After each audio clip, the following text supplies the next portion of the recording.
কি করবেন? শ্বশুরবাড়ি বাইরে পড়ে পিকা পড়ে খাবার খাইতে খামু।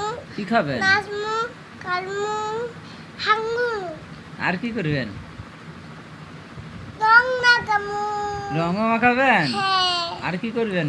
পুলি টাগামু। হ্যাঁ, পুলি টাগামু। কলিজা খাবেন? হ্যাঁ। শ্বশুর মূল মালা বলু। শ্বশুরে তোমার আদর করব? হ্যাঁ। বাপের চাইতে বেশি আদর করব? হ্যাঁ। আমি তোমার আব্বু হই না? তুমিও দাও। না না, আমার চাইতে তোমার শ্বশুর আদর বেশি করব? হ্যাঁ। আমি আদর করি না? না। আচ্ছা ঠিক আছে, তোমার শ্বশুরই তোমার কাছে বড় হয়ে যাইব? হ্যাঁ। ঠিক আছে, আমার তুমি আর আব্বা কও না, কারণ আমি তোমার আদর করি না, তোমার শ্বশুর তোমার আদর বলে বেশি করব। না, ওকে আদর করি। হ্যাঁ, ওকে আদর করি। তুমি আমাকে বেশি ভালোবাসবে না শ্বশুরে ভালোবাসবা? শ্বশুর